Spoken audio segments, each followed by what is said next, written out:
Hello, আসসালামু আলাইকুম। আমি ডাক্তার মেরিনা। আবহাওয়া পরিবর্তনের জন্য প্রায় বাচ্চাদের জ্বর হচ্ছে। এই হঠাৎ জ্বরের জন্য হোমিওপ্যাথিক ৪ টি ওষুধ কিন্তু চমৎকারভাবে কাজ করে। মনে রাখবেন, হোমিওপ্যাথিক লক্ষণ ভিত্তিক একটা চিকিৎসা।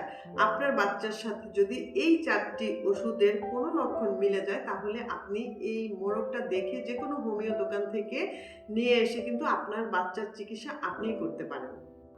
স্বাভাবিক তাপমাত্রার পানিতে সুতি কাপড় ভিজিয়ে বাচ্চার সমস্ত শরীর মুছে দিন। সবসময় হালকা সুতির পোশাক পরিয়ে রাখুন।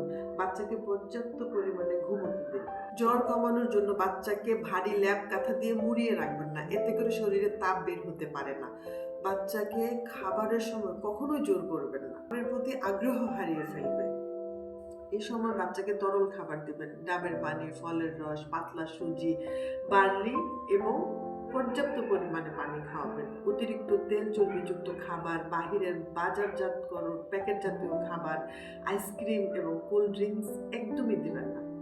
মনে রাখবেন, লক্ষণ দীর্ঘস্থায়ী হলে আপনার নিকটবর্তী কোনো চিকিৎসকের পরামর্শ নিন। ভালো থাকুন, সুস্থ থাকুন, সচেতন থাকুন। আজকের আড্ডা এই পর্যন্তই। দেখা হচ্ছে পরবর্তী আড্ডাতে। আল্লাহ হাফেজ।